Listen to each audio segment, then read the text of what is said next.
Compliments of the new season, 2024, a year that holds an exciting sports calendar.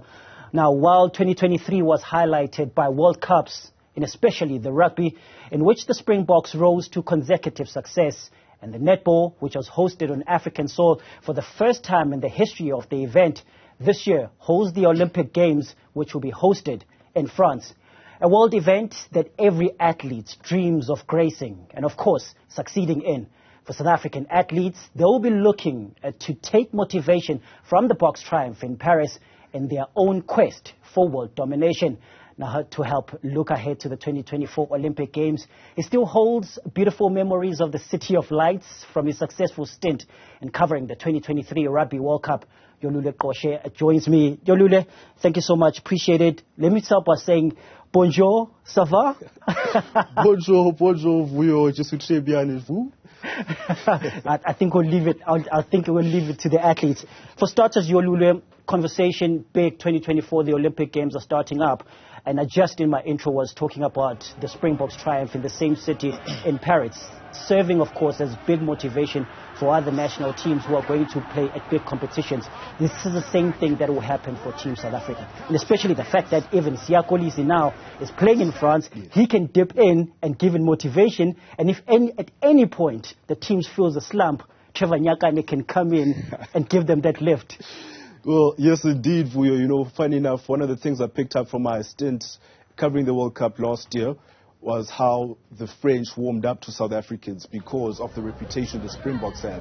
And then the Springboks go on to be successful, which then leaves the people in France with lasting memories of South Africans being successful, especially in Paris. Now, of course, we know that then brings pressure on the next batch of South Africans that goes to compete in Paris specifically, and our athletes will be there in all different sporting codes, of course, in the Olympics, the biggest stage of all.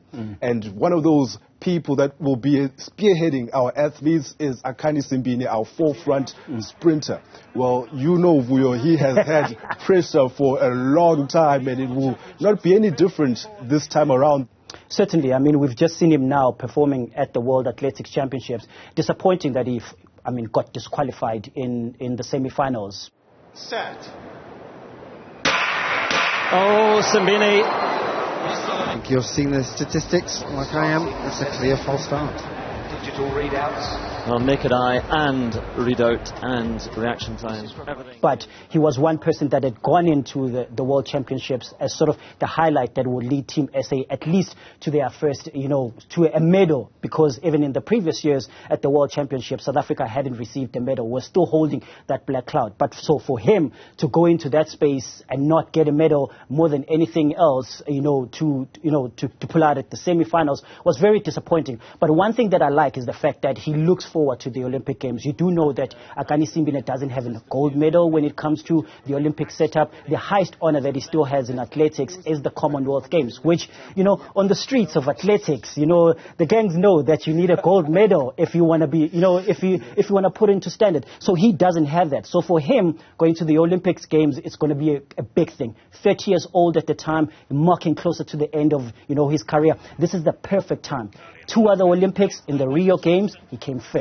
In Tokyo, he came 4th. Possibility that he could come 3rd in this one. I mean, there's the likes of Fred Kelly, who he beat at the Diamond League. There's the likes of Noah Lyles. So it's going to be a tough contest. But this is an opportunity, of course, for Akani to make sure that he finally gets that moment and he removes that cloud and bows out of his career with at least an Olympic medal. But the highlight is not just on him. The likes of Shaun Maswanganyi as well. We've been seeing the work that he's been putting into the US. He's definitely going to be getting a spotlight as well, yes? Yeah, for sure, Vuyo. I mean, we're speaking about someone coming to maybe a twilight Olympics in Akani, but for Shaun, no such problems. Probably has a few World Championships, has a few Olympics still under his belt, Even in the collegiate system, he was doing very well at the University of Houston, where he qualified for his first Olympics. He qualified for the World Championships last year as well, after doing a very, very good job on the collegiate competitions.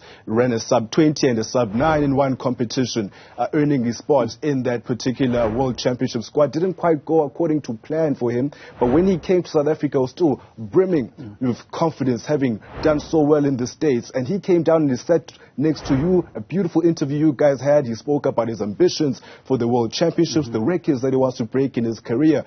So far, Coach Carl is pretty happy with my progress and pretty happy with my collegiate season. It's the best collegiate season I've had since my freshman year, and we're just ready to attack the international scene. I strive to be a world champion. I strive to be an Olympic medalist, Olympic gold medalist. I aspire for all these records. So in the sense that everything is a building block. So me and my coach know that if you want to be a world championship gold medalist contender, you need to be in 9-8 low shape. So the next couple of weeks, I know the workouts are going to be a lot harsher, a lot tougher, just to sharpen me up for these competitions, because at the end of the day, my coach knows my aspirations and he knows I want to win. When I step on the line, I don't think about third place, second place. I'm going for number one. I don't care who's on the line. So that's the mentality, and I want these records. But before he went to Budapest, Vuyo, he had that little excursion at the World Student Games. Do you feel as if that was a bit of a hindrance to his performance when he got to Hungary?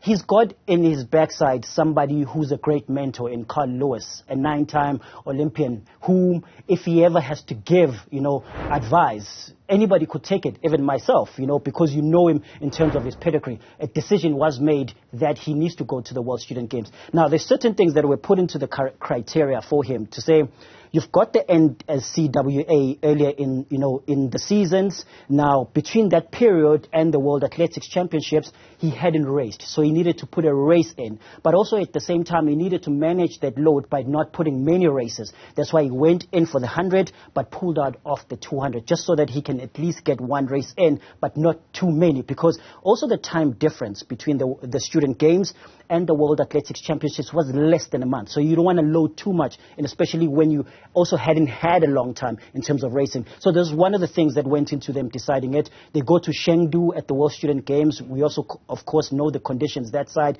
very hot and humid. We do understand, of course, that it's sort of similar conditions that what he faces in Houston. So he would have been in that space. But also you need to manage in terms of your races, the number that you put on when you're going to sort of very hot and humid conditions. So that's how they labeled that in. He's also somebody then at the back of that you can say, but when he's running in the NCWA, he's managed from the seasons of May to later on in like June, being able to run back-to-back races. Then he could have possibly then ran this back-to-back race, but it's a different setup at the World Student Game, at the NCWA college racing, as opposed to a World Athletics racing. It's a different ball game, as sometimes we'll put it into football. So there were some of the criteria. And when you look at those things, then you sit down and you say, okay, we can go on and debate it and say this could have had an effect in terms of the closeness. Could he have raced? Could he have not raced before?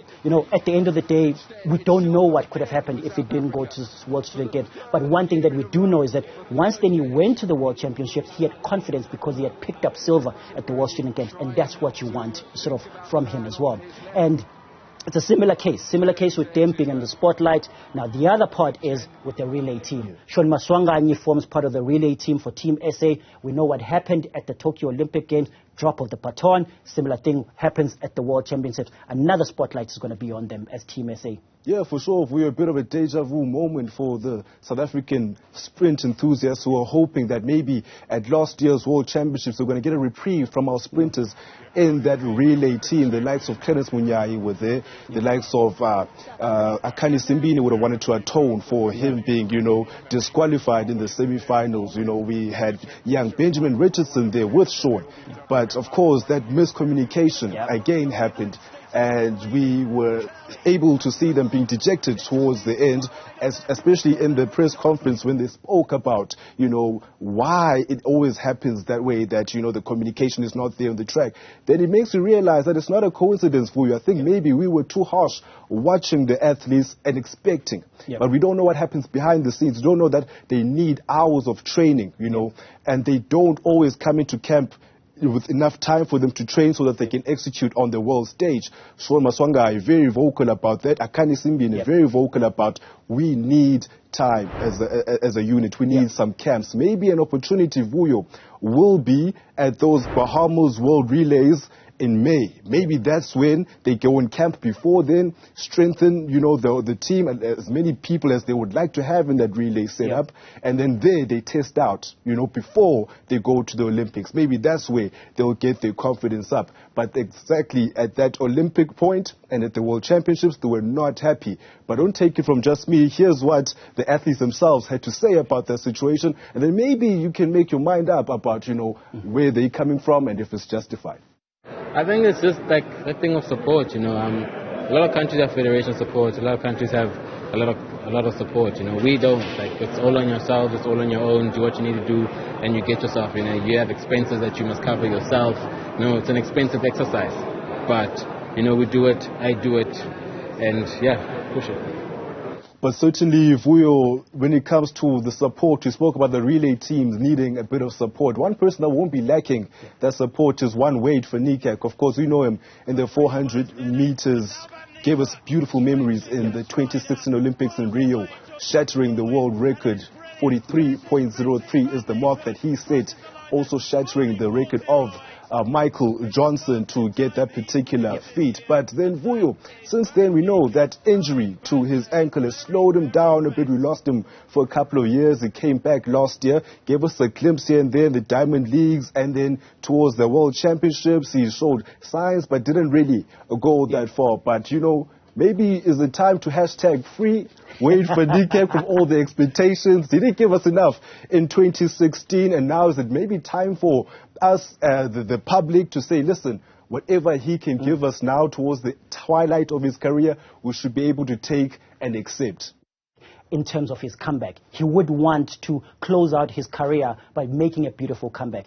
Was it a possibility this time around? We can question whether he came back too early, but we saw glimpses, as you mentioned. We come to the SA National Championships. He comes in the 400, gets his fifth title, national title. We're thinking, okay, Wade is back. Goes to Poland at the same time where Agani was also at, and they do very well. Post a 44 time, which you thought then when he goes to the World Championships, he's going to be in a good space. Reaches the final, unfortunately, just crumbles at the last stage of that race to end up finishing 7th. Very disappointing, of course. I mean, it might be the pressure, it might be mental, it might be physical, but those are the questions, of course, that he will need to ask himself and try and sort out in this period going to the Olympics. But in terms of, do we still feel like Wade Fanikak has the potential not to, of course, go back to the similar 4.03 steps, but just to go back to that level where he can medal again and sort of close out his career, possibly in a very, very good way? I think that is. Let's remove the pressure. Yes, we've been given by a Wade Fanikak that, wherever we go to tournaments, he's the person that we're going to get a medal from him. But we need to let that off him, let the pressure off him, and let him just do his thing, So, Yolulwe, I think when we're touching on the Olympics, those are, of course, the athletes that, South Africans will be able to look out for, that medal prospects that we can look forward to for Team South Africa. But I think all hope is there for Team South Africa. All, thumbs up are there for Team South Africa. We're definitely seeing a group of athletes that are sort of going to raise the bar for South Africa. Yes? Of course, and I think for me, since it will be happening in France, I've got just one thing to say to the team, and that's bon chance, which is good luck to them. And hopefully they will come back with a few medals. So I've got no French words, but the countdown has officially begun with a little more than 29 weeks to the start of the showpiece. Now, thumbs held, hope lifted for Team South Africa, and in-depth coverage confirmed for you here on Newzroom Afrika.